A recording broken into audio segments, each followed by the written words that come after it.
Sudah siap, Mbak Ica? Materinya yang atur Mbak Ica ya sana ya? Iya, Pak.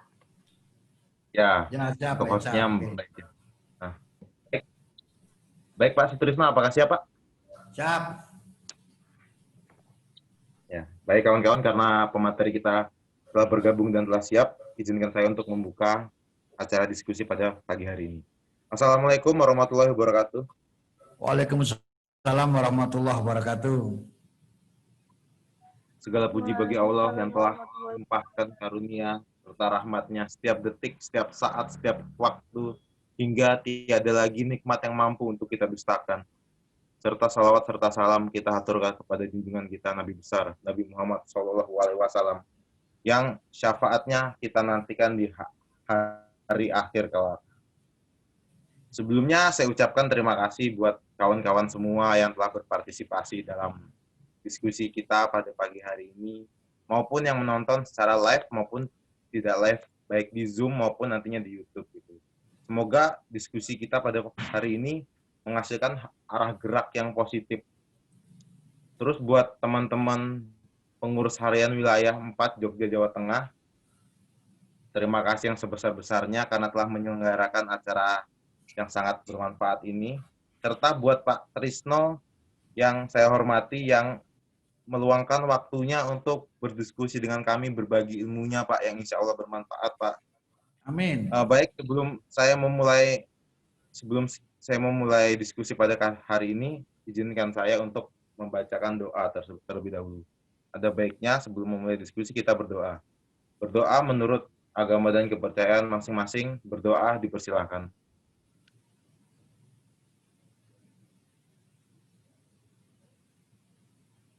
Baik, berdoa cukup, tiada kata akhir dalam berdoa. Sebelumnya kawan-kawan, izinkan saya untuk membacakan peraturan diskusi Kasratnet pada hari ini. Baik, untuk pertama, peserta bergabung di room meeting 10 menit sebelum acara dimulai. Yang kedua, toleransi keterlambatan, peserta maksimal 10 menit setelah acara dimulai. Berlangsung bila ada yang perlu ditanyakan atau memberikan pendapat, diperbolehkan mengaktifkan audionya. Peserta wajib mengaktifkan kamera saat meeting berlangsung dan menggunakan pakaian bebas dan sopan. 5. Peserta diharapkan untuk mematikan kamera dan audio apabila izin ke kamar kecil. Ke-6. Mekanisme pengajuan pertanyaan.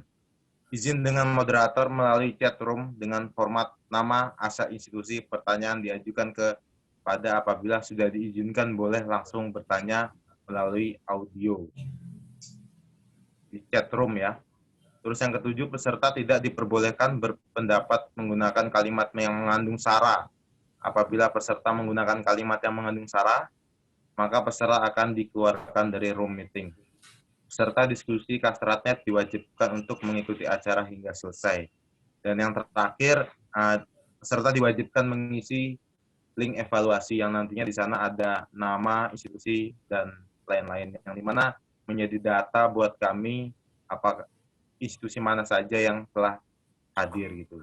Nah, baik, sebelumnya pada diskusi Kasratnet kali ini kita akan membawakan tentang tema kebijakan hukum perawat dalam konsep Omnibus Law gitu. Nah, sekilas tentang Omnibus Law merupakan perampingan atau regulasi 83 undang-undang dan 2.517 pasal menjadi satu ketukan, yaitu Omnibus Law. Yang kita pertanyakan, apakah undang-undang ini pro atau tidak terhadap rakyat, terhadap profesi, atau terhadap kaum marginal gitu kan.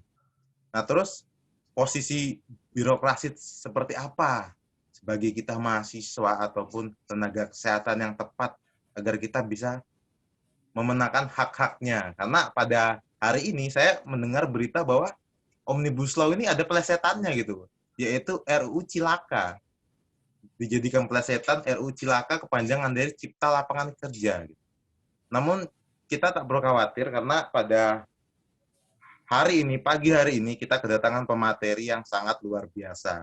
Sebelumnya izinkan saya untuk membacakan CV pemateri terlebih dahulu.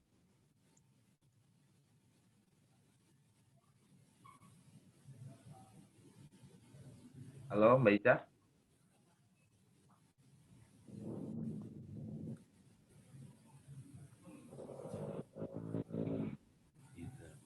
Mohon maaf ya teman-teman, ditunggu sebentar. Loading.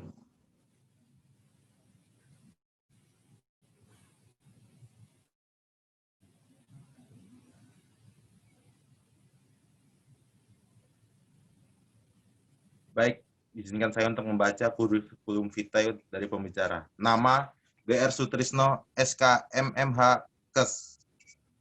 Tempat tanggal lahir Brebes 28 Februari 1968. Agama Islam, jabatan Kepala Dinas Tenaga Kerja Kota Semarang. Alamat Jalan Manggun Sarkoro nomor 21 Semarang 9. Lanjut Mbak Ica.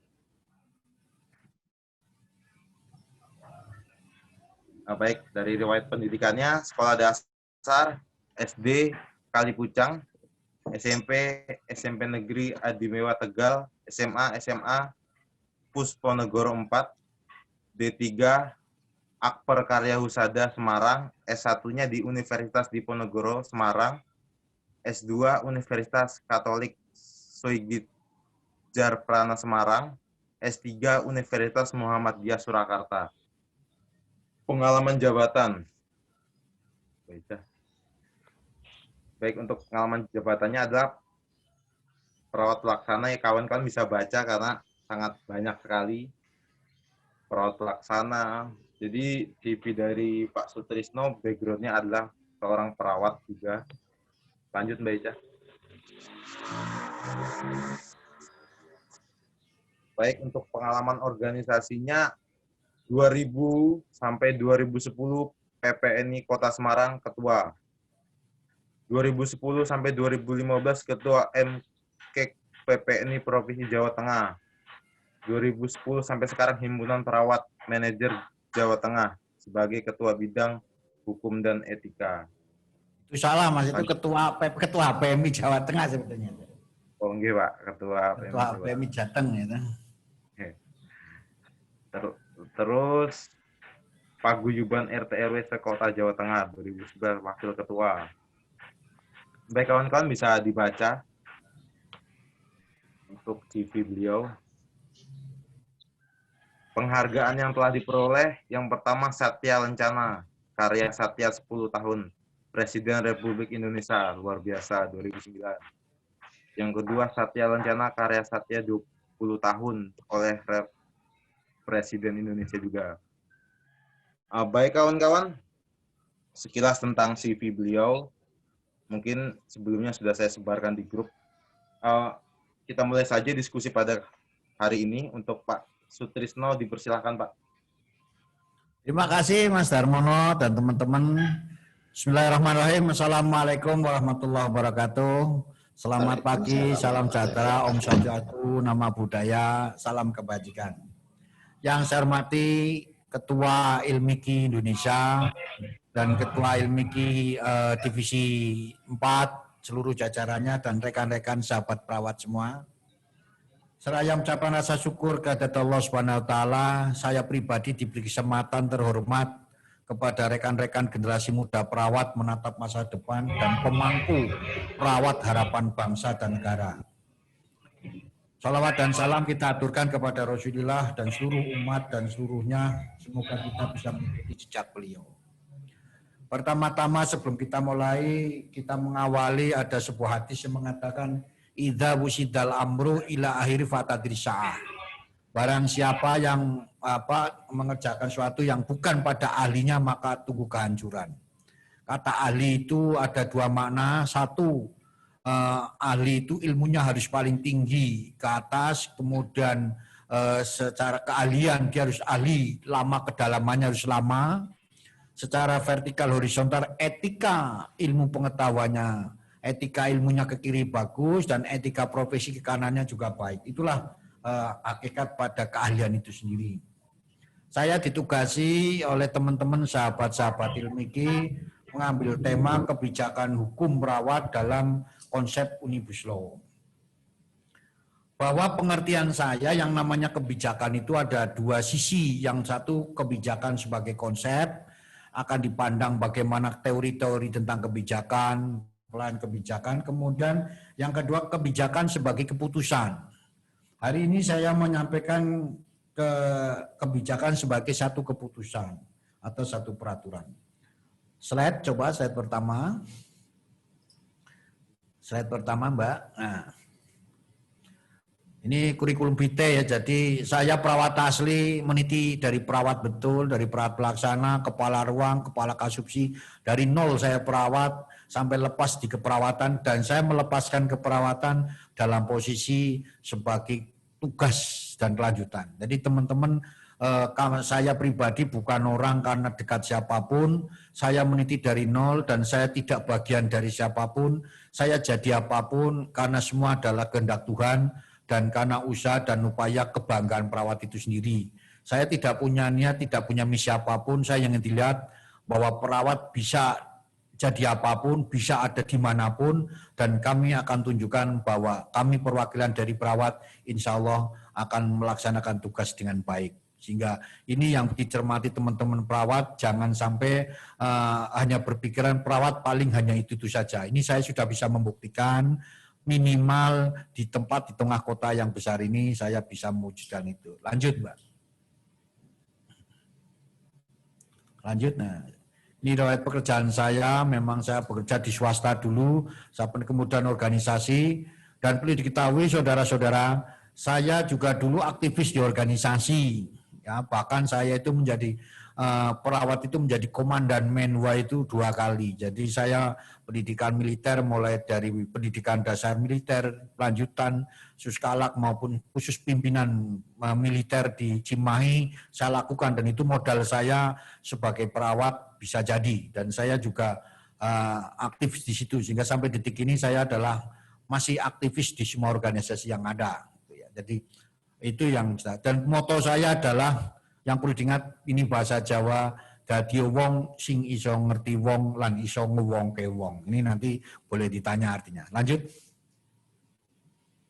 Lanjut, baik ya. Nah, ini pengertian kebijakan. Jadi kebijakan itu sendiri itu bahwa itu berupa satu peraturan. Yang kedua, peraturan kebijakan itu tidak dilepas dari tentang kewenangan bebas.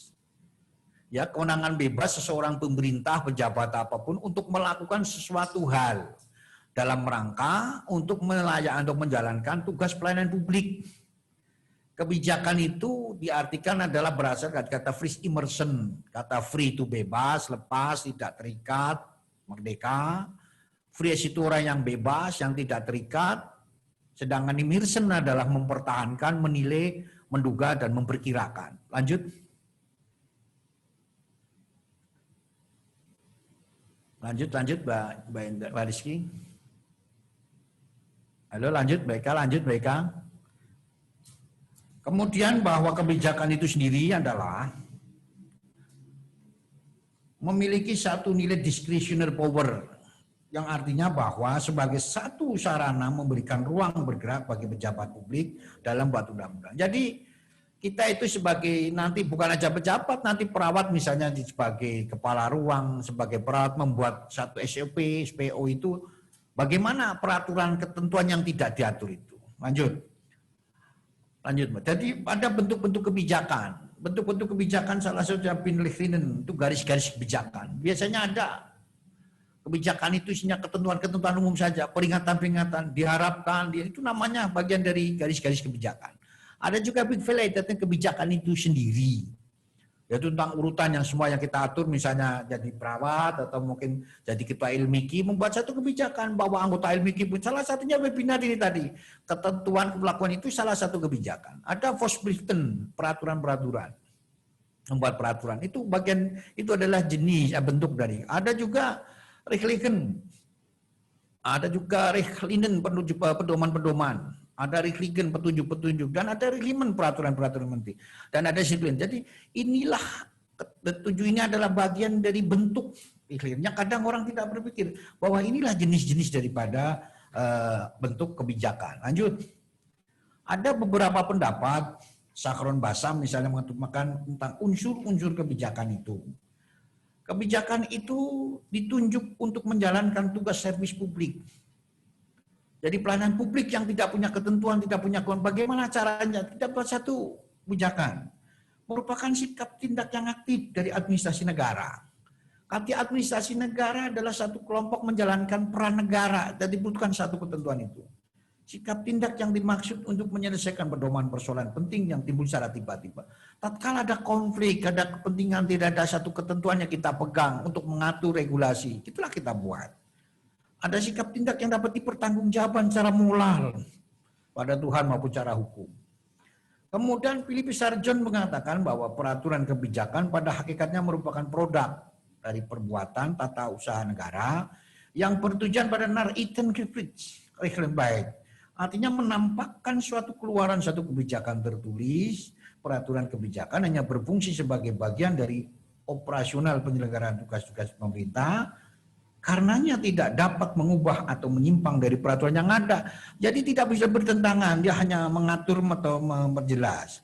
Kebijakan first immersion ini juga disebut sebagai prescription atau perundang-undangan semu, hukum bayangan. Itu kita hanya membayangi itu. Kemudian Varkevet menyatakan ciri-ciri peraturan yang betul, yang kebijakan itu. Satu, peraturan itu berlangsung ataupun tidak langsung didasarkan pada ketentuan undang-undang formal atau undang-undang dasar yang memberikan kewenangan mengatur. Dengan kata lain, peraturan tidak ditemukan dasar hukum yang jelas, tetapi mengatur supaya regulasi itu jalan.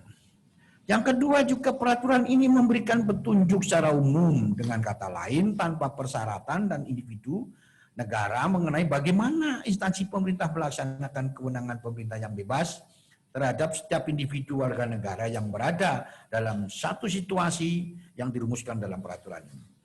Kemudian juga peraturan ini tidak tertulis, tidak muncul melalui serangkaian keputusan pemerintah yang resmi dalam melaksanakan kewenangan pemerintahan. Jadi bebas terhadap warga negara yang ditetapkan secara tertulis oleh instansi terkait. Kemudian Bakirmanan itu menyebutkan ciri-ciri peraturan kebijakan. Satu, peraturan kebijakan merupakan bagian dari peraturan perundang-undangan. Jadi ini satu kegiatan. Yang kedua, asas pembatasan dan pengujian terhadap peraturan perundang-undangan tidak dapat dilakukan pada peraturan kebijakan. Kalau undang-undang bisa diuji dengan lain tidak. Peraturan kebijakan tidak dapat diuji secara witrecht. Artinya adalah witrecht ini adalah pengawasan yang menekankan pada aspek penyesuaian praktek APBN. Karena memang tidak ada dasar peraturan hukumnya di dalam buat kebijakan ini. Jadi kebijakan ini bisa tidak diukur secara penggunaan APBN, tetapi bisa dianggarkan kepada pembiayaan daerah yang ada. Peraturan kebijakan dibuat berdasarkan first immersion dan ketiadaan kewenangan administrasi bersangkutan membuat peraturan perundang-undangan. Jadi ini karena undang-undang tidak ada, first immersion bisa dipakai. Pengujian terhadap peraturan diserahkan kepada Dehonet dan karena itu baru diuji asas-asas yang baik dalam pemerintahan. Kemudian yang harus diperhatikan lanjut, yang harus diperhatikan dalam pembuatan peraturan kebijakan. Itu yang pertama, tidak boleh bertentangan dengan peraturan dasar yang mengandung wewenang disipliner yang dijalankan. Jadi di dalam membuat satu aturan bersifat kebijakan itu tidak boleh peraturan bertentangan ya dengan wewenang disiplinernya, itu tidak boleh. Tidak boleh nyata-nyata bertentangan dengan nalar yang sehat. Harus dipersiapkan dengan cermat semua kepentingan, keadaan semua yang perlu dipertimbangkan. Jadi harus mencakup keseluruhan karena ini adalah untuk memberikan satu pelayanan publik.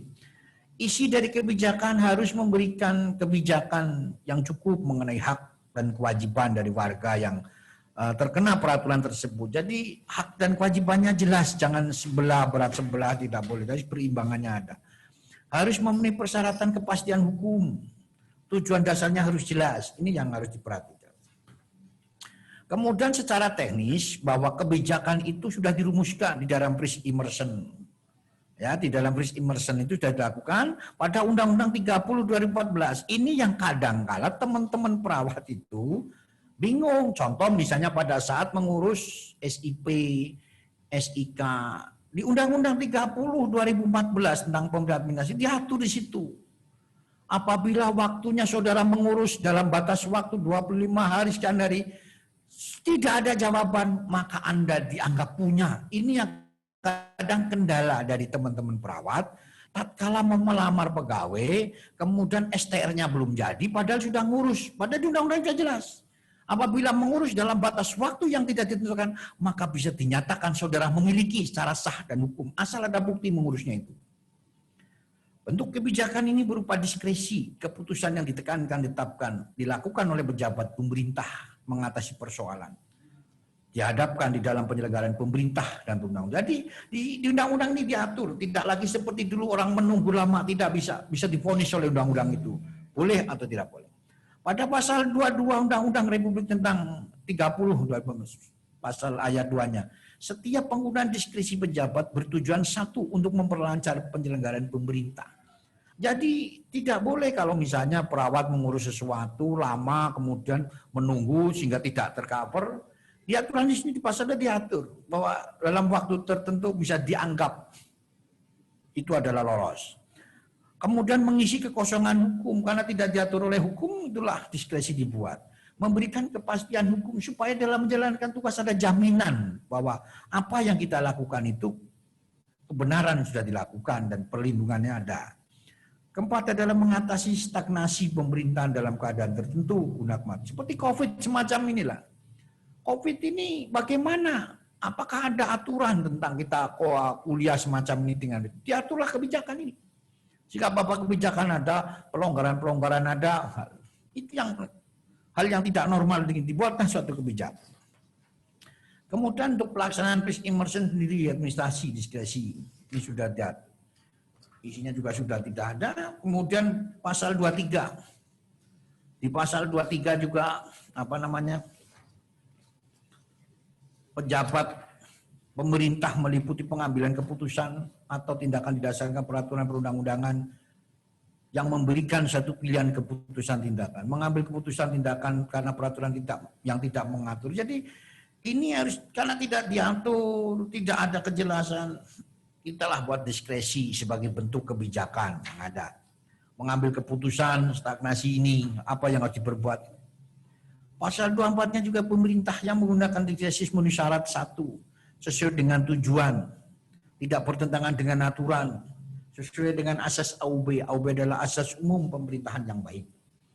Kemudian yang keempat, berdasarkan alasannya objektif, ada alasannya bukan untuk kepentingan pribadi, tapi untuk kepentingan umum, jadi tidak menimbulkan konflik kepentingan dan dilakukan dengan itikat yang baik. Dasar teori yang sering dipakai di dalam kebijakan ini mesti ada dua. Yang pertama adalah teori utilitarisme. Ini teori yang dipelopori oleh Jeremy Bentham. Di mana Jeremy Bentham itu di dalam teori utilitarisme adalah satu kebijakan diambil karena kemanfaatan dan keadilannya adalah diambil sebanyak mungkin. Sehingga Jeremy Bentham ini lebih mengutamakan pada kuantitas, jumlah, memperbanyak kebaikan. Jadi adalah kemanfaatnya sebanyak mungkin. Itulah teori yang dipakai pada mekanisme kalau berdasarkan teori kita. Jadi ada yang berfokus kepada kebanyakan. Ada juga teori libertarisme yang dipelopori Immanuel Kant. Kalau Immanuel Kant itu pada prinsipnya adalah menghadirkan bagaimana satu produk itu fokus kepada pribadi, jika kualitasnya. Libertarisme ini adalah satu teori tentang kualitas satu kebijakan, suatu produk itu untuk menyenangkan, membahagiakan orang per individu secara individu. Kalau utilitarisme adalah kualitasnya, ini adalah kualitasnya ini Pak. Ini adalah kebijakan. Kemudian kita beralih kepada satu konsep hukum.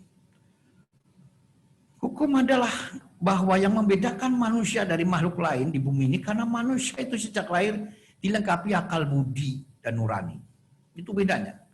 Akal budi dan nurani inilah akan menghasilkan suatu logika. Dan logika akan menghasilkan satu kesadaran dalam berbuat dan bertindak sebagai manusia. Nah, berbuat dan bertindak manusia inilah bisa beratas nama dalam kesaksian hukum. Sehingga pandangan hukum bisa dilihat dari tiga sisi. Yang pertama, hukum dipandang sebagai satu nilai.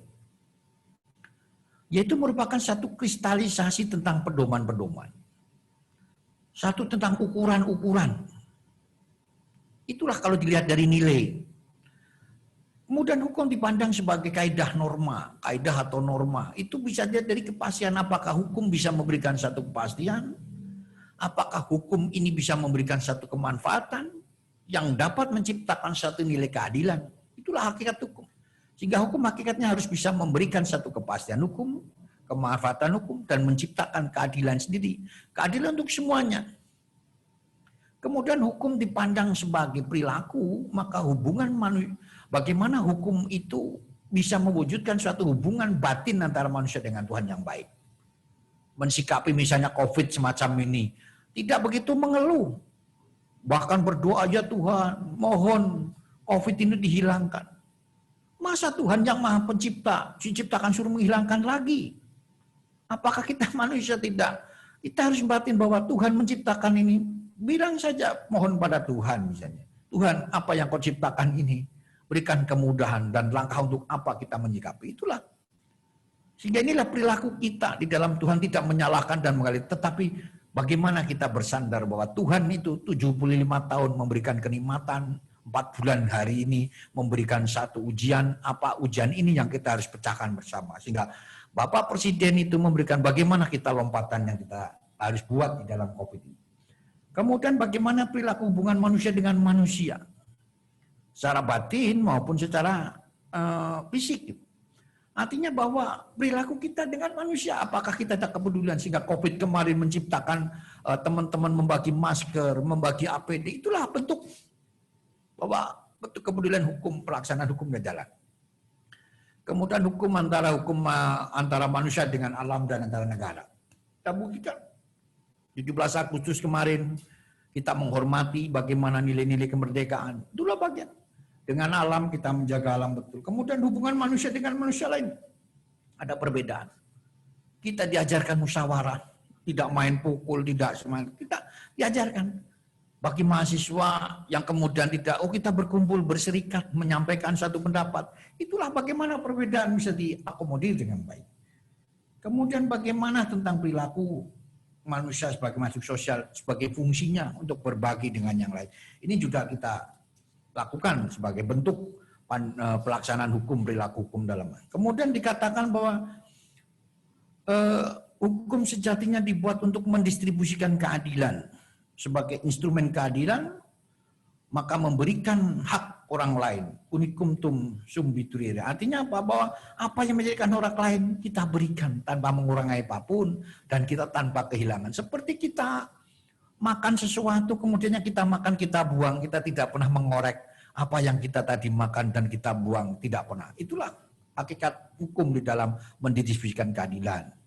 Kemudian di dalam bidang pelayanan kesehatan rumah sakit kita juga memberikan satu jaminan pelayanan yang lebih bermutu, lebih sehat, dan lebih kualitas. Oleh karena itu mahasiswa dituntut untuk menuntut ilmu yang setinggi-tingginya. Maka apa yang kita tadi bunyikan di dalam satu kaitan di depan adalah idza busidal amru, menuntut ilmu setinggi mungkin dalam memberikan satu pelayanan yang adil, maka yang bermutu itu yang diberikan. Oleh karena itu norma hukum itu menjadi satu nilai dasar bahwa bentuk apapun yang layak, itu yang kita beri. Lanjut, ini kita nanti baca sendiri aja, kemudian hubungan hukum ya. Lanjut itu nanti itu cara pemperolehan, ada 3 cara perolehan tentang dalam pelaksanaan hukum. Hukum ini adalah kata Aristoteles, hukum adalah ungkapan budi nurani manusia dalam bentuk nilai-nilai kebaikan, moral.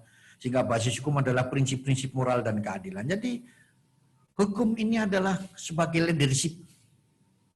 Karena sebagai leadership adalah hukum itu berprinsip kepada satu moral dan keadilan berlaku.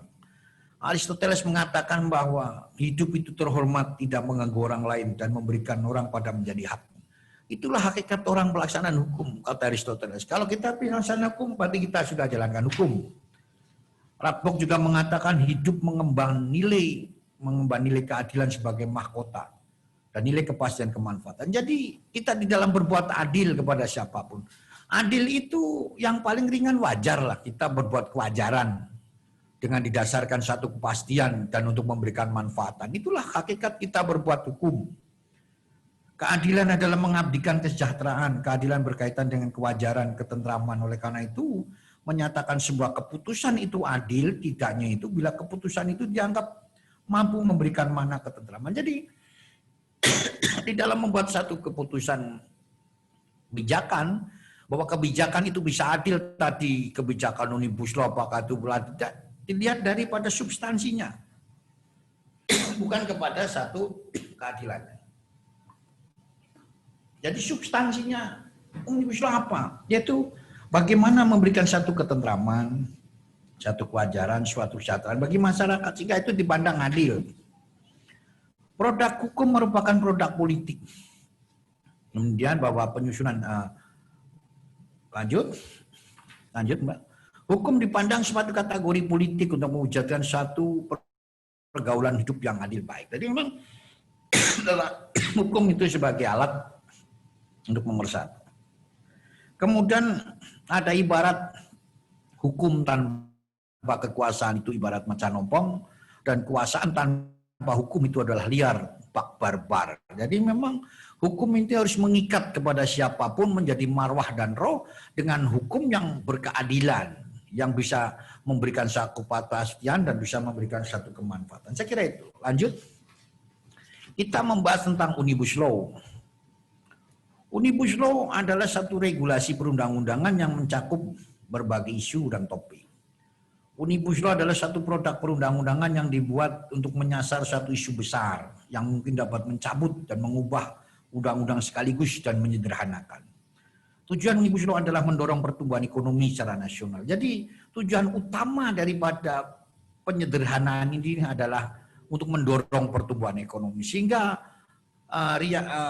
ibarat nyanyiannya Didi Kempot bahwa nandur pari tuku alang-alang itu tidak terjadi. Juga pari ya timbul pari, sehingga bagaimana sebuah pertumbuhan ini bisa ekonomi bagus. Ada 3 hal yang disasar dalam pemerintah, yaitu undang-undang perpajakan, undang-undang lapangan kerja, dan pemberdayaan UMKM. Kemudian Omnibus Law Rating 2 Order of It. Ini adalah Omnibus Law berkaitan berurusan dengan berbagai objek atau hal sekaligus dan memiliki banyak tujuan. Jadi Omnibus Law itu multi tujuan. Satu ibadat obat itu mujarab. Satu obat bisa multifungsi, harapannya begitulah. Jadi cukup tidak banyak seperti kita dulu berobat banyak minum tablet, tetapi jadi satu. Sekarang banyak tablet dijadikan satu puyer yang bagus. Itu Omnibus Law begitu. Ada beberapa alasan di dalam membuat Omnibus Law. Yang pertama, kita terlalu banyak regulasi. Kita lihat pada PSHK, Pusat Studi Hukum dan Kebijakan. Indeks tercatat dalam periode 2014 sampai dengan Oktober 2018, pemerintah telah menerbitkan 8.945 regulasi yang terdiri dari 107 undang-undang, 765 peraturan presiden, 7.621 peraturan menteri, 452 peraturan pemerintah. Betapa boros itu. Baik pemborosan dari pembuatan dan pemborosan di dalam dampak pembuatan undang-undang. Karena di undang-undang bunyi dampak sekaligus yang ditanggung oleh negara. Kemudian yang kedua, indeks kualitas regulasi Indonesia sangat rendah. Bank Dunia tercatat posisi skor Indonesia sepanjang tahun 1996 sampai 2017 selalu minus di bawah 0. Menurut rumusan skala indeks itu menunjukkan bahwa kualitas regulasi baik menurut Bank Dunia adalah skor yang baik adalah 2,5 poin. Sementara skor paling rendah adalah minus 2,5. Ini skor yang baik. Pada 2017 skor Indonesia menunjukkan angka min 0,11 poin, berada di bawah peringkat 92 dari 192 negara. Ini yang menunjukkan bahwa karena kebijakan kita terlalu banyak. Kemudian manfaat penerapan Omnibus Law adalah menghilangkan tumpang tindih peraturan perundang-undangan selama ini. Karena ini yang sering terjadi. Peraturannya ke sana, yang satu ke sini jadi nggak ketemu. Kemudian ada efisiensi proses perubahan dan pencabutannya, menghilangkan ego sentral beberapa undang-undang. Ini harapannya itu. Lanjut. Dan perlu diketahui teman-teman semua bahwa Omnibus Law pertama kali muncul itu adalah produk dari Peraturan Menteri Kesehatan nomor 26 2019 tentang pelaksanaan Undang-Undang Praktek Keperawatan. Saya selaku PLT Kepala Bidang Hukum dan Pemberdayaan Politik di DPP PPNI, waktu itu ditugasi oleh Ketua DPP PPNI bahwa pada saat instruksi Ketua Umum DPP PPNI bagaimana percepatan produk ini.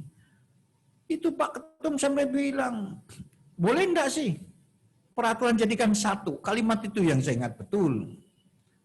Sehingga bahwa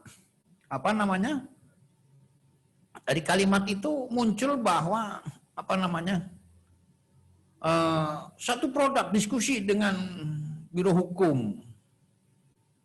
Pak Ketum kita diajak Pak Ketum Rumi. Kemudian muncullah bahwa pada detik-detik terakhir, kenapa tidak dimunculkan dari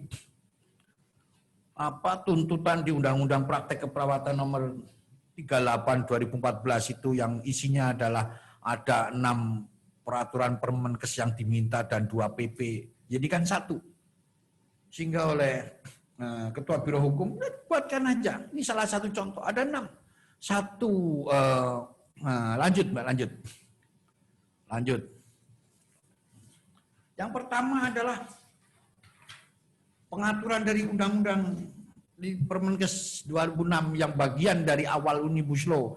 Ini sebelum pelantikan menteri kalau tidak salah itu ya.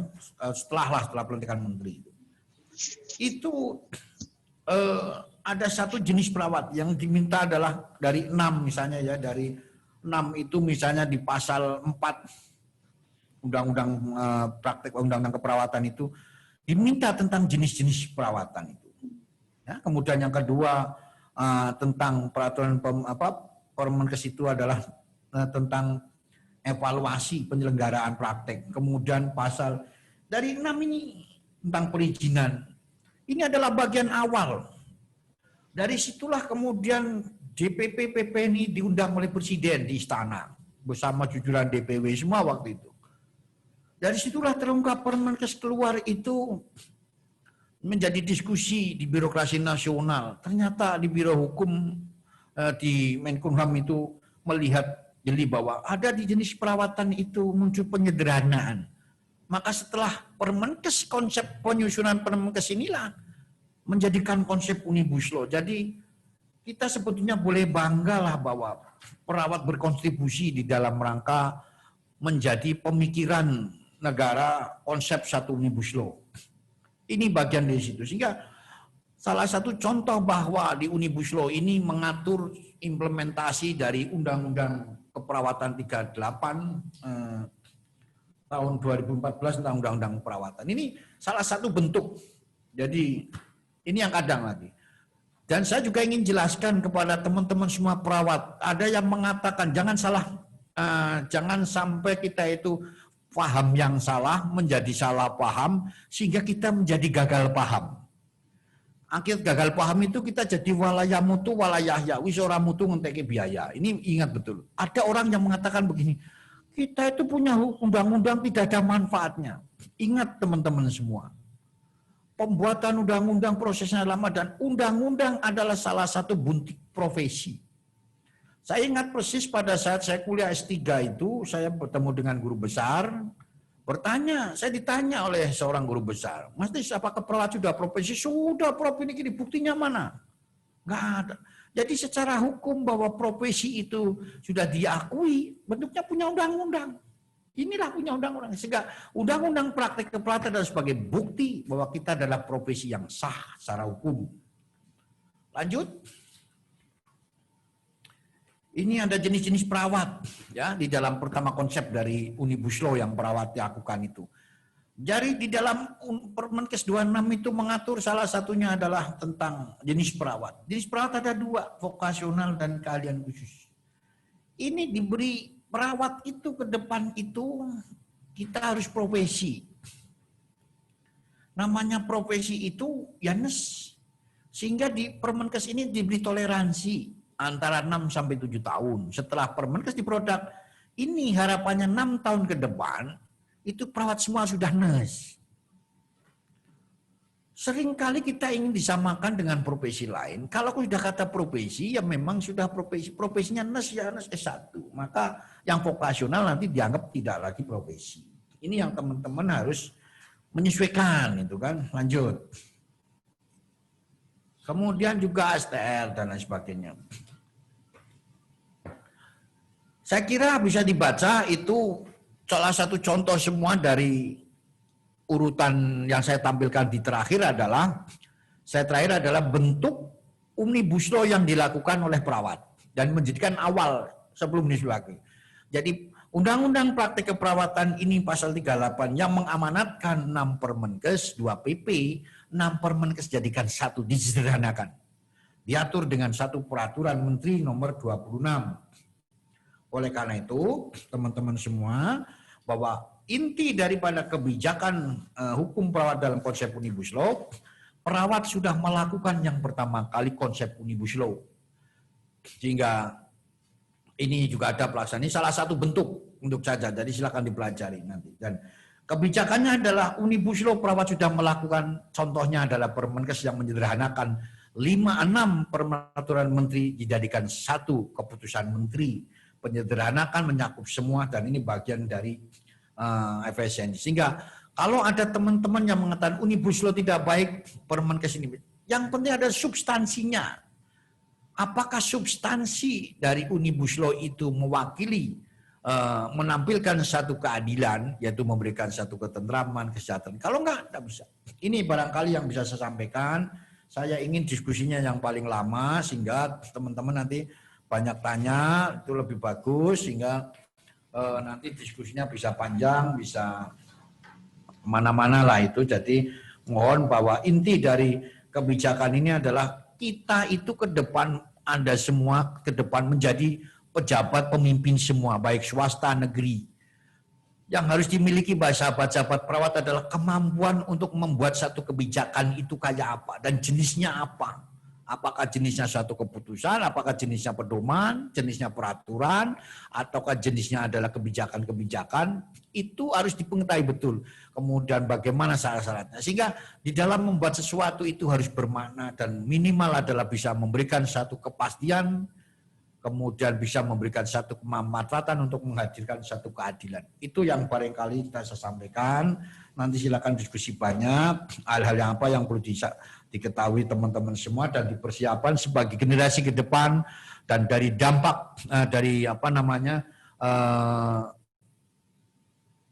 pasca dari COVID ini bahwa kita harus punya new normal baru, kehidupan baru dan new norma, artinya punya norma baru, ketentuan-ketentuan baru sebagai pedoman-pedoman ke depan. Dan virus COVID ini adalah bagian dari doa generasi muda kita, di mana generasi muda itu sekarang ingin yang sederhana, yang serba cepat, yang serba gampang, sehingga COVID inilah salah satu pelajaran awal kita dibuat supaya gampang, supaya mudah, lewat Vicon bisa ketemu kemana-mana, seluruh Indonesia ketemu, bisa ngomong kemana-mana, bisa dinilai orang banyak, bisa perhatikan orang banyak.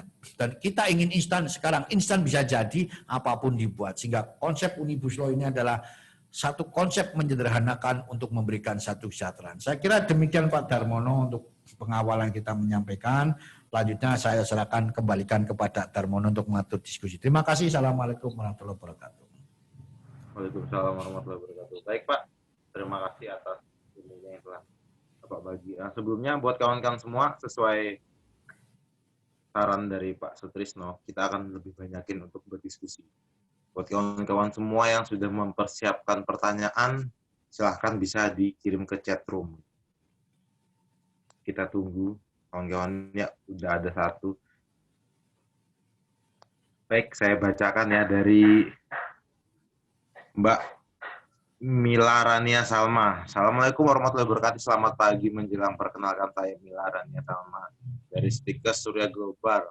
Luar biasa sekali, terima kasih atas ilmu yang diberikan. Saya ingin bertanya kepada Pak Sutrisno. Bagaimana posisi perawat dalam posisi strategi di birokrasi? Yang dimana perawat bisa membangun profesi untuk ikut partisipasi dalam posisi-posisi tertentu, Pak. Kira-kira untuk kami sebagai mahasiswa dapat meraih di setiap kebijakan bisa di profesi lain, bagaimana caranya, Pak? Mohon penjelasannya, Pak. Terima kasih. Saya langsung jawab ya Pak Darmono. Terima kasih Mas Darmono. Jadi begini, kita itu saudara teman-teman semua, saya sering membuat jok-jok begini. Saya teman-teman ini umurnya saya ini sudah 60, hampir 50 tahun, sudah 50 tahun lebih. Teman-teman bekerja itu kalau ditanya, wah saya banyak pikiran. Saya tanya, perasaan waktu sekolah nggak pernah mikir tuh, nyontek sebelah, sekarang malah kerja kok malah mikir. Ternyata teman-teman tuh salah mikir, waktu mikir malah nyontek, begitu suruh nyontek malah mikir. Nah ini supaya tidak kebablasan itu. Teman-teman, untuk menciptakan sesuatu kita namanya ada momentum. Momentum ini kadang apa ya? Kita itu sering apa namanya?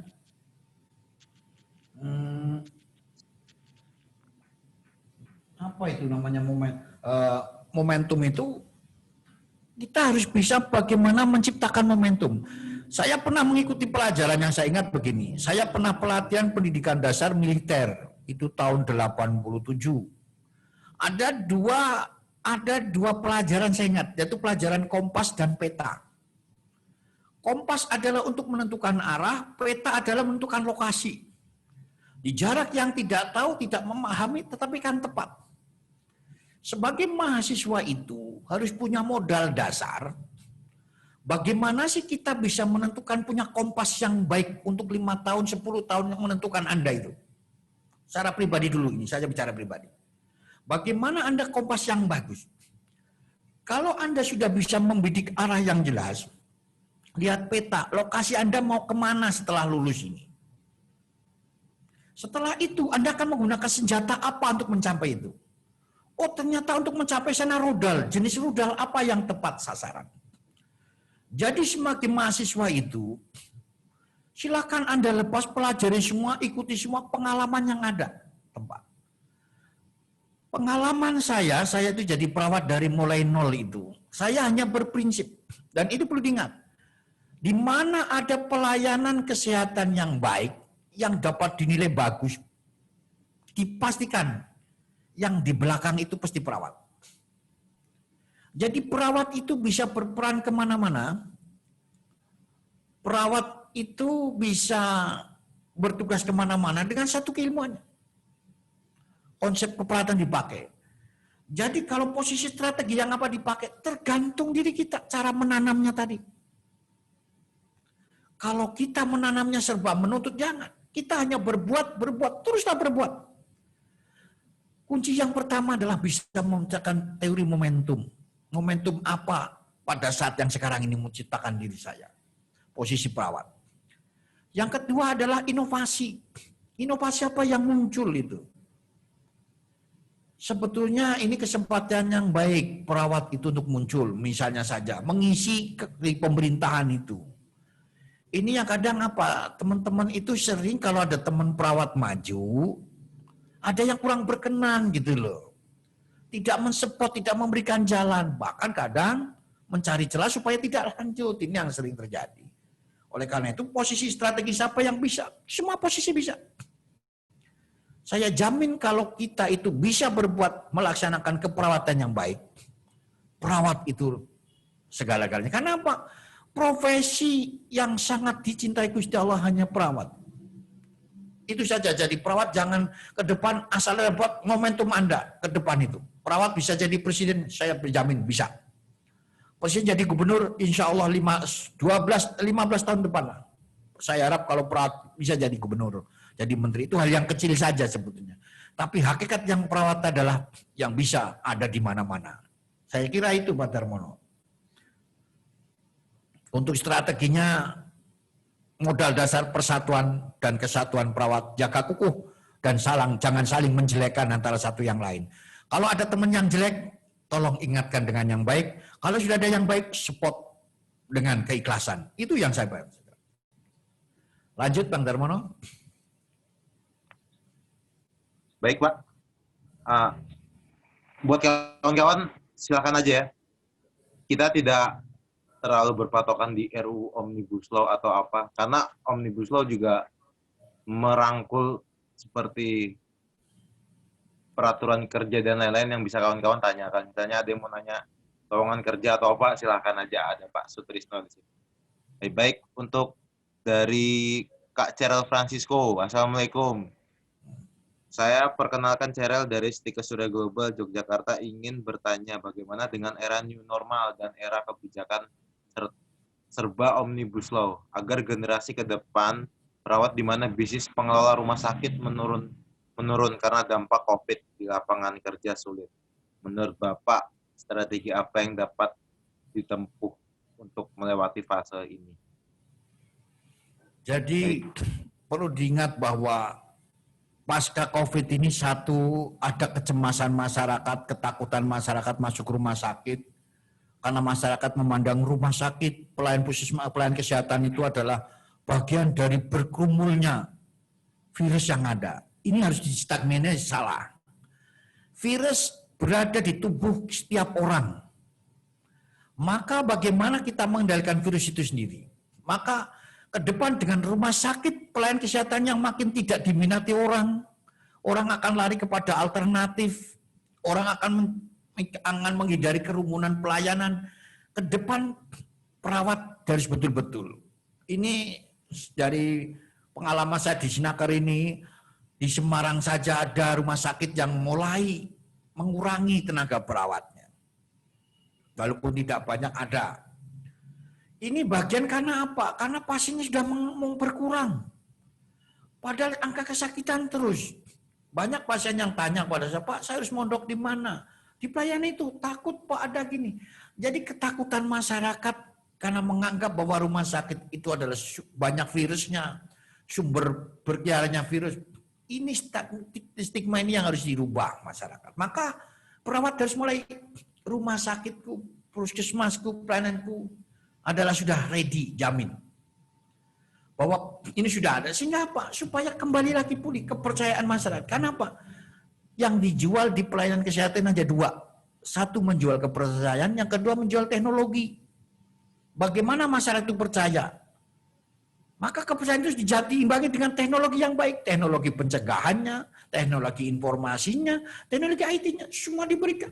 Sehingga dengan teknologi yang bagus dan masyarakat yang percaya, maka pelayanan kesehatan ke depan lebih baik. Dan kuncinya di perawat. Kenapa perawat? Karena perawatlah sesungguhnya yang terdepan. Dibuktikan saja lah. Saya berani buktikan rumah sakit mana, pelayanan kesehatan mana, yang itu nomor pasti di belakangnya adalah perawat pensuksesnya.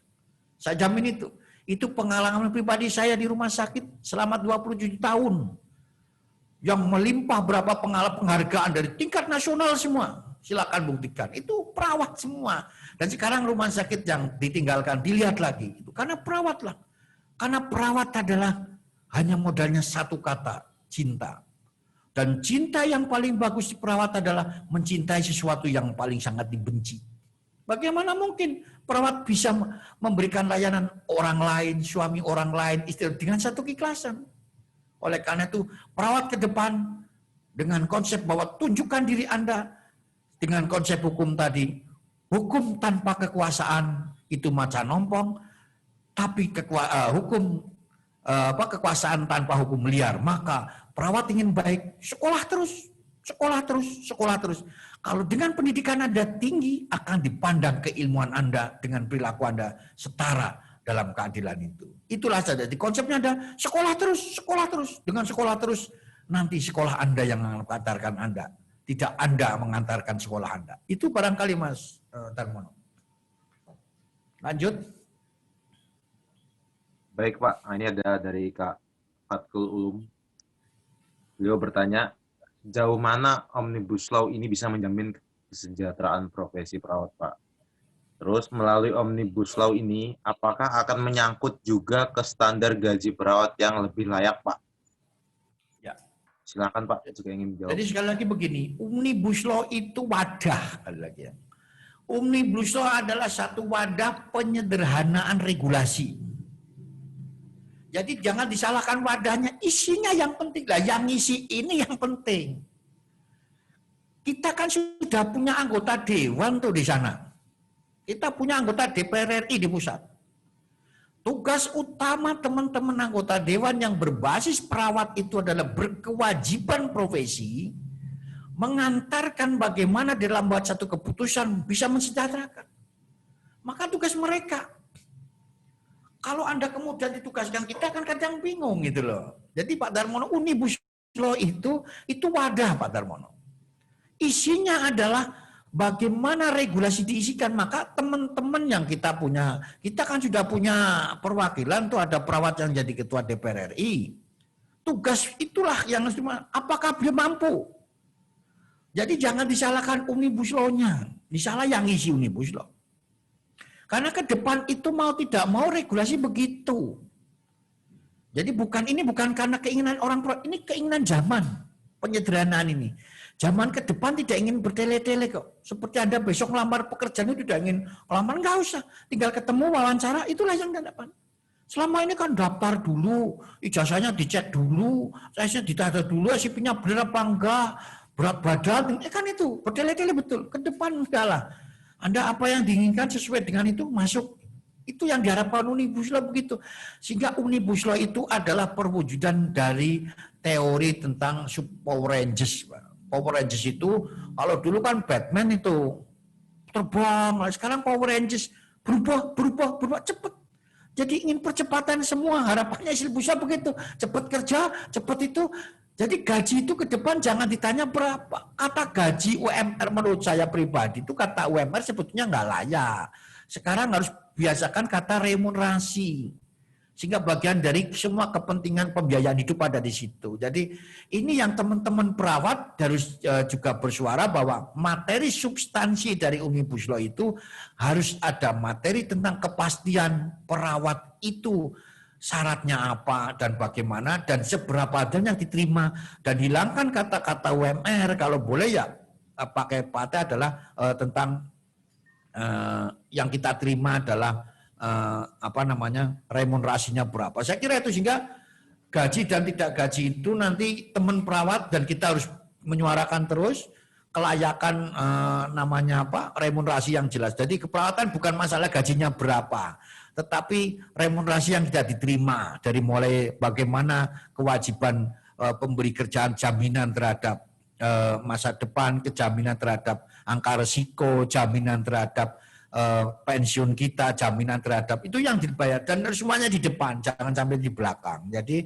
ini isinya, jangan Omnibus Law. Jadi Omnibus Law-nya dimanapun, kapanpun saya kira bagus, tindang substansinya yang dipakai. Itu saya kira itu Pak Darmono. Dan gajinya berapa, jangan bilang gaji lah, bilangnya remunerasi, karena gaji itu bagian dari remunerasi, sehingga dengan remunerasi itu kita ada pembiayaan yang lain ikut serta di situ. Kalau gaji saja yang lain nanti dihindarkan. Saya kira itu Pak Bang Darmono. Terima kasih.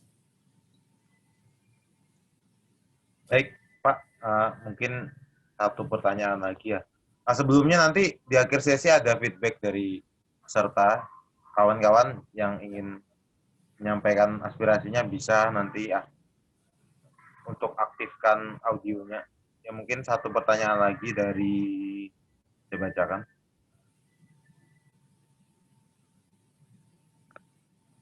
Dari Ramda Sari dari Stikes Citra Delima, Bangka Belitung. Saya ingin bertanya kepada Pak Sutrisno, bagaimana pandangan Bapak terhadap Omnibus Law RUU Ciptaker karena dinilai tidak pro terhadap buruh. Menurut Bapak, apakah RUU ini merugikan profesi? Baik Pak, mungkin itu saja. Silahkan, jadi Pak. Dari materi saya tadi kan antara undang-undang itu kan ada namanya politik undang-undang. Jadi undang-undang adalah produk politik, yang membuat adalah DPR.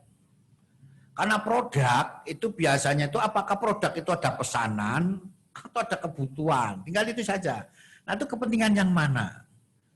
Pertanyaan salah Pak Tris itu apakah itu bertentangan dan tidak, substansi di dalamnya.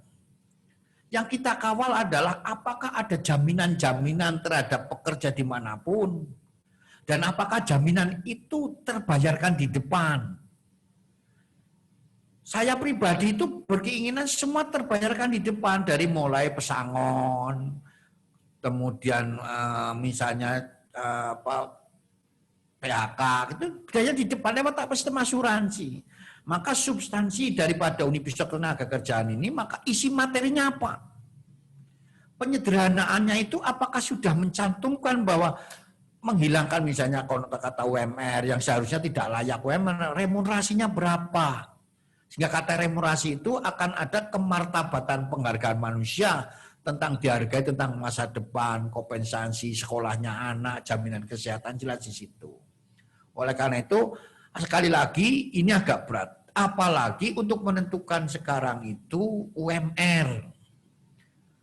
Kalau berbasisnya tentang pertumbuhan ekonomi, kemudian berbasis inflasi, ini kan kondisi kita negara kan sedang dalam COVID, sesuatu yang tidak normal. Tapi untung saja di undang-undang lama itu masih ada di PP, itu masih ada tentang kebutuhan gizi. Oleh karena itu pertanyaan tadi, apakah Omnibus Law Ketenagakerjaan itu adalah melindungi pegawai dan tidak?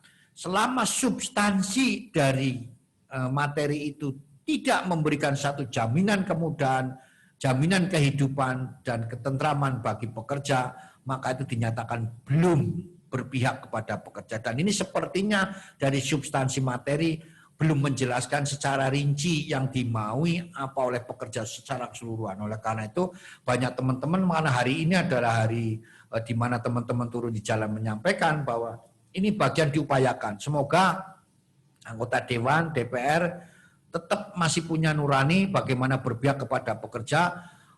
Materi substansi dari Omnibus Law Ketenagakerjaan adalah memberikan satu kepastian, kemudian kemanfaatan dan keadilan dalam rangka kesejahteraan pekerja. Saya kira itu Bang Darmono. Terima kasih.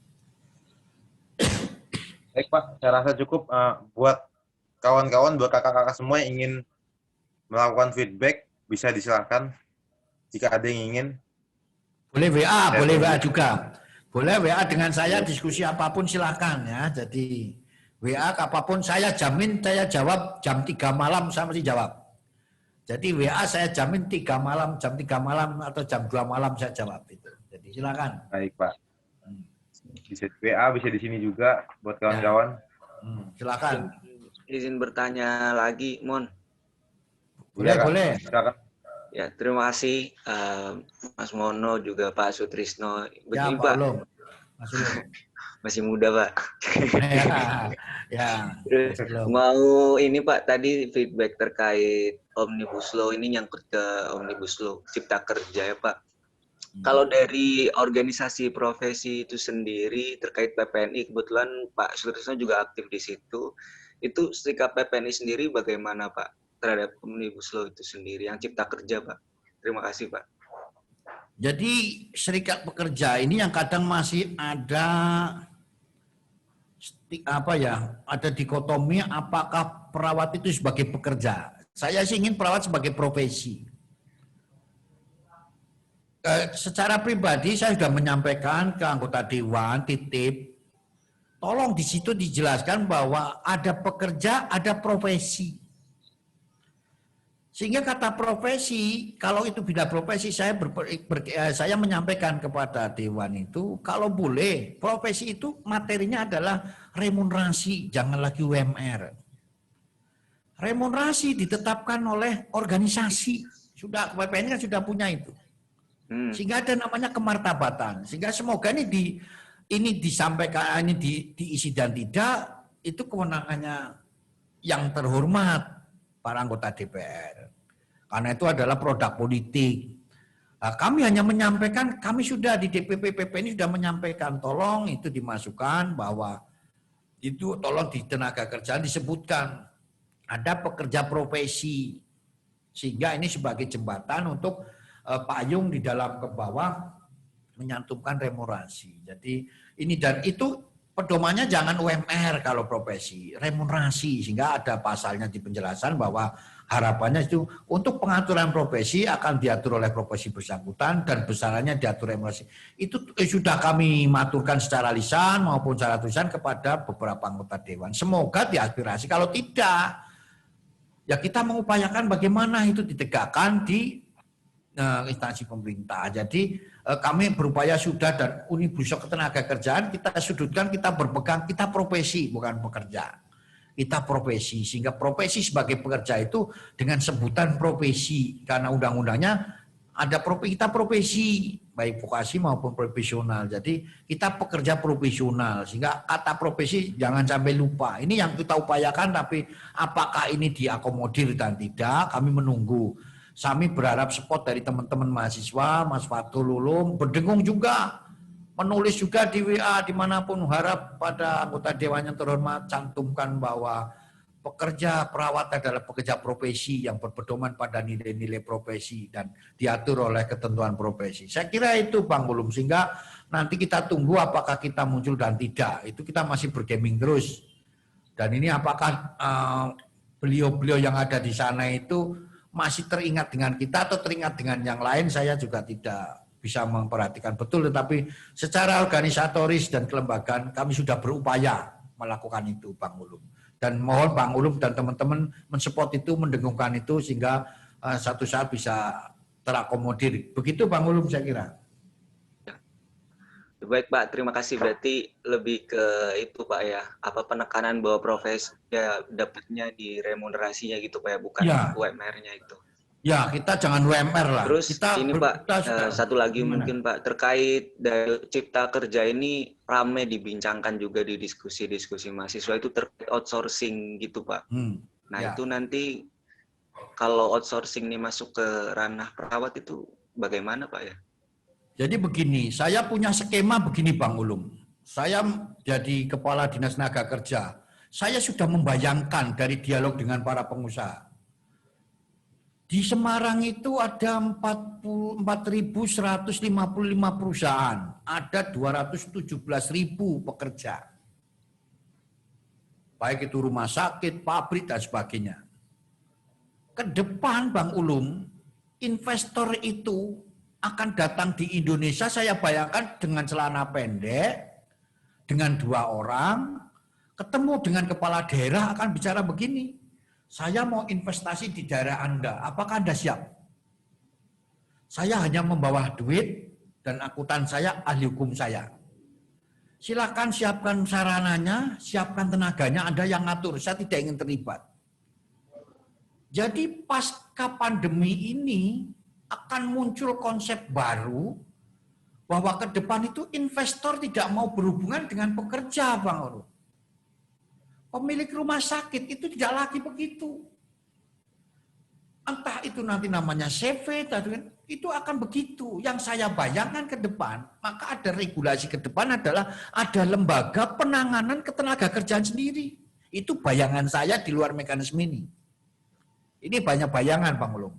Ini bukan program, tapi bayangan saya begitu. Sehingga apakah ke depan sistem outsourcing dan tidak, kata-kata itu sebetulnya sudah besok tidak ada, tidak secara klik. Yang penting pengusaha itu saya punya modal. Silakan pegawainya urusan Anda, saya yang ingin usahanya ini. Itu seperti itu. Jadi kalau bayangkan itu namanya outsourcing dan tidak outsourcing, memang ke depan itu sangat tidak kejelasannya tidak pasti. Oleh karena itu, konsep yang kita harapkan di Omnibus Law itu adalah kepastian adalah apakah kita jaminannya ada sewaktu-waktu kita mundur, sewaktu kita dipekerjakan, itu apa jaminannya gitu loh. Jangan sampai jaminan itu terjadi setelah bubar, sudah nggak ada apa-apa. Sehingga kalau ditanya apakah besok outsourcing dan tidak outsourcing, bahkan pekerja depan itu antara pemilik dengan pekerja sudah nggak ada hubungan, sepertinya begitu. Karena supaya yang pekerja dikelola sendiri, lembaga sendiri kayak koperasi, kayak lembaga, saya kira itu. Ke depan begitu modelnya, seperti itu bayangan saya lah. Sehingga posisi perawat sekarang ke depan adalah berlakulah bahwa kita profesional dan pertahankan harga kita gitu loh. Jangan kalimat yang seperti dulu, yang penting kerja dibayar berapa mau, itu kalimat itu dihilangkan betul. Maka kalimat yang betul, saya lulusan ini, keahlian saya semacam ini, saudara menempatkan saya hidup saya seperti ini, bisa tidak?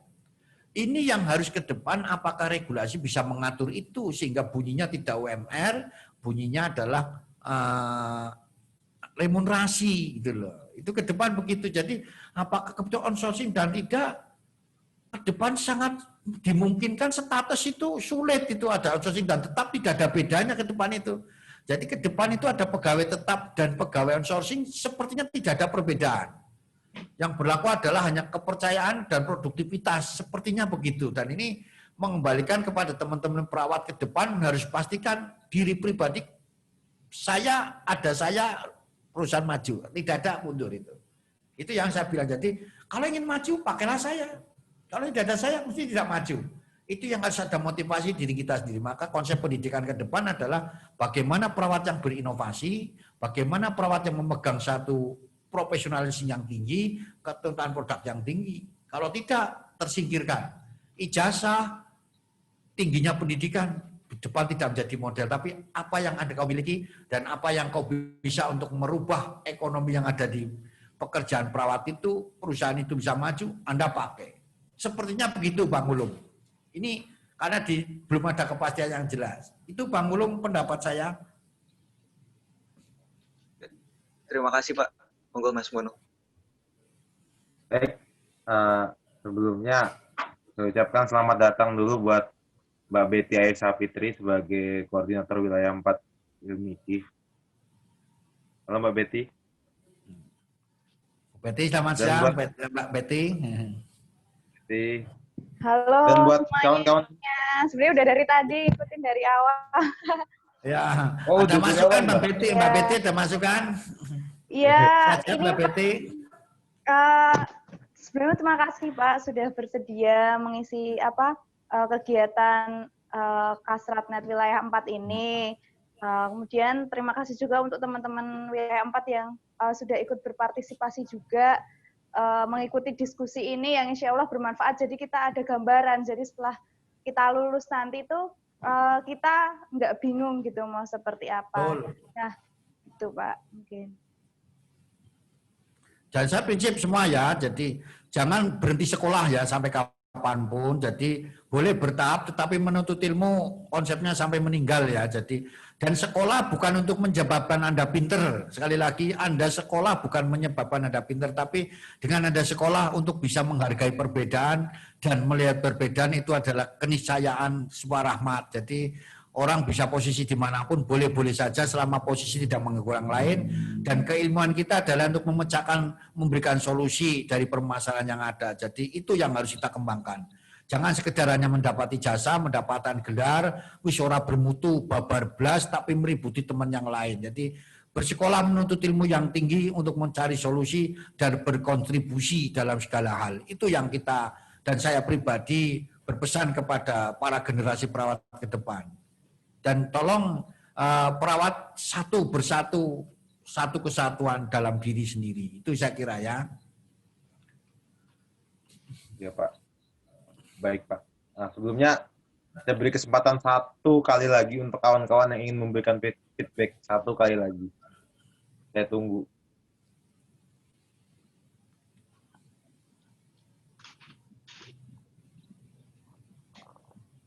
Baik, jika tidak ada, mungkin Saya boleh. Nah, ini Silakan Ya. aja ini.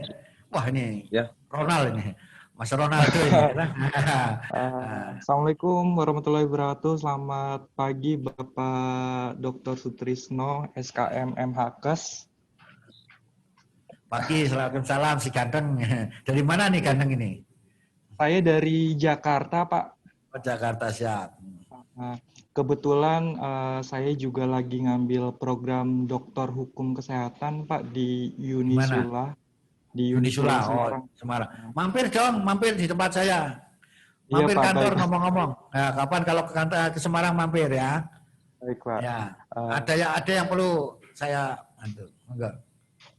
Baik, gini Pak, terkait dengan Bapak kan bilang untuk pendidikan, untuk sekolah terus kan memang penting Pak, untuk bisa menghargai tentang perbedaan, kata Bapak seperti itu. Nah gini Pak, yang saya tanyakan, untuk saya kan dari S1 keperawatan nurse Pak ya, jadi Ya. S2-nya juga hukum kesehatan, S3-nya juga lagi hukum kesehatan Belum. Pak. Itu Ya. masih dikatakan dengan kategori apa ya untuk keprofesiannya Pak? Misalkan apakah dikatakan dengan saya S1-nya perawat ya sampai S3 pun walaupun saya S3-nya itu hukum masih dikatakan dengan seorang profesi perawat Pak? Atau menurut Bapak seperti apa Pak? Jadi begini, kita itu konsep seperti berlian lah, jangan seperti baja, batu, jangan seperti besi. Iya Pak. Jadi kita jangan karena berat, kecemplung di kamar mandi atau di WC, neyeng sudah jadi debu hilang. Tapi jadilah kita mutiara yang jatuh di WC aja pun begitu dibuka kemilat kembali. Kalau kita sudah berpendidikan tinggi, janganlah menengok ke belakang, saya dari mana asalnya. Jangan. Nanti Anda terjebak dan Anda akan muter-muter di situ. Tapi apakah ilmu yang saudara dapat itu bisa berkontribusi terhadap penciptaan itu?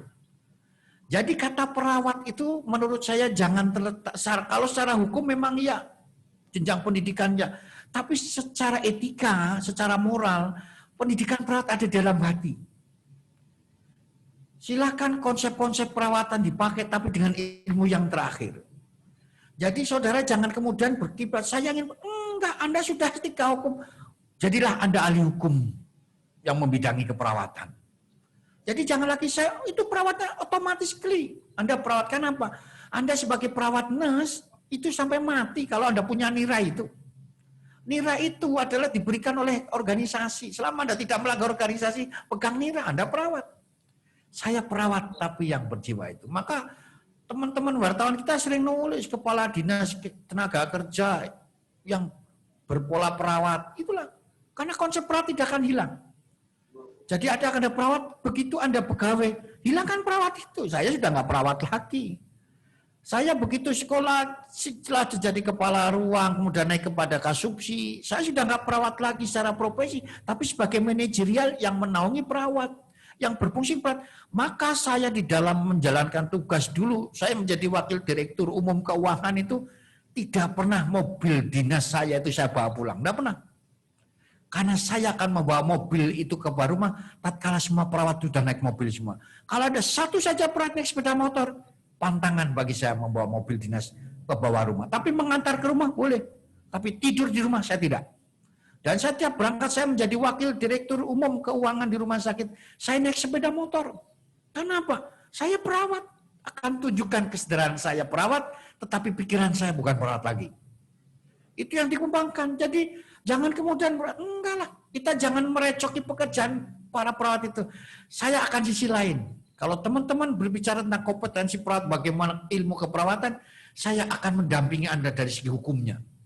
Bagaimana Anda yang boleh dan tidak boleh, bahwa Anda yang baik tidak bicara etika, dan itu yang kita kawal. Jadi Anda begitu, Anda jangan sekali-kali berbalik ke belakang, jangan. Anda sudah ke depan. Apakah Anda nanti diterapkan di mana? Oke saja.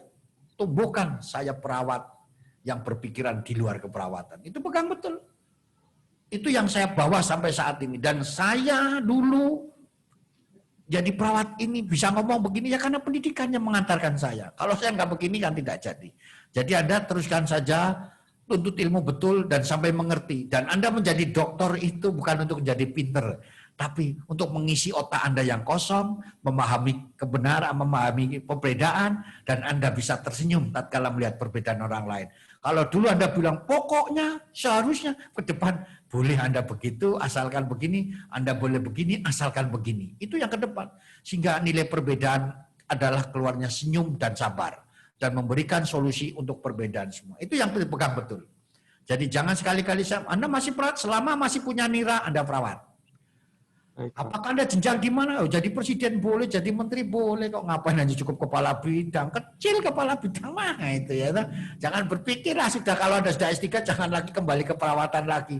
Itu namanya tarik tambang, karena yang menangnya ke belakang hanya tarik tambang doang. Jadi jangan tarik tambang lah, kita maju terus. Itu ya, Mas. Terima kasih. Baik, Bapak, terima kasih ya. atas Semangat dan mampir, kalau sekali harus mampir di Semarang, cari baik, saya Pak. di Disnaker ya. Oh iya Pak, baik. Siap. Ya. Terima kasih ya Pak. Siap. Semester berapa Mas? Sudah semester berapa? Mau semester 2 Pak. Nanti bolehlah kalau mau diskusi disertasi boleh ke kantor saya mau ngomong, nanti kita Baik, bisa Pak. dialog barengnya. Jadi kantor Ya. saya di belakang Simpang 5 Mas, di belakang Simpang 5. Oh iya Simpang 5. Ya. Kebetulan kan semenjak pandemi ini Pak masih Ya. belum bisa ke Semarang Pak. Jadi Nggak apa-apa. perkuliahan hanya dilakukan secara online Pak. Gitu. Ya. Nanti kalau udah ke Semarang deh ya, mampir ya. Baik Pak. Ya, siap.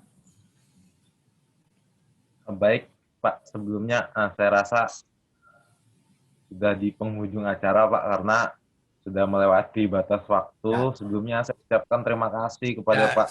Kalimat terakhir boleh? Saya boleh kalimat terakhir, ucapan terima kasih. Terima kasih semua teman-teman. Kalau ada kekurangannya silakan ditambah sendiri. Kalau ada kelebihan dibagi yang rata. Kalau tidak memuaskan, saya bukan alat pemuas. Itu saja yang saya sampaikan. Itu kemampuan yang saya bisa berikan kepada Anda, tetapi perbedaan itu yang bisa menjadikan solusi. Bang Darmono, jangan bosan-bosan, WA kami siap menjawab. Dan silakan kalau ke Semarang mampir, saya siap menerima. Dan perawat dijaga betul marwahnya, jangan rusak marwah perawat dengan perilaku kita yang menyimpang dari perbuatan itu. Hargai perbedaan, hormati kejujuran, dan hormati kaidah ilmu dan profesi yang baik. Matur nuwun sangat dan salam untuk teman-teman ilmiki seluruh Indonesia. Salam kemajuan, salam hormat, dan salam kesejahteraan. Maju terus demi perawatku, bangsaku, dan negaraku. Terima kasih Bang Darmono. Baik Pak, terima kasih Al.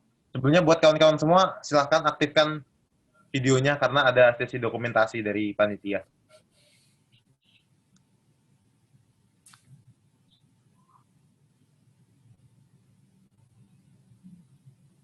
Silahkan kawan-kawan, ada sesi dokumentasi.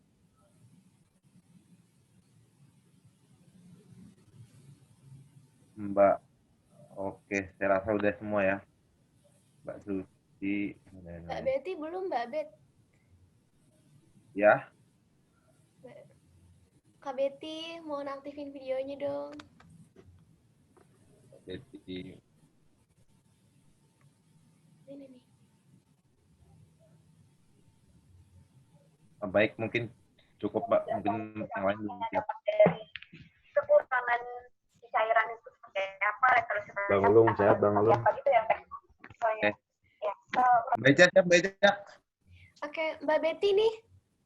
Mohon on kameranya Mbak Bet, Mbak Friska, Mbak Ramda, sama Mbak Mila.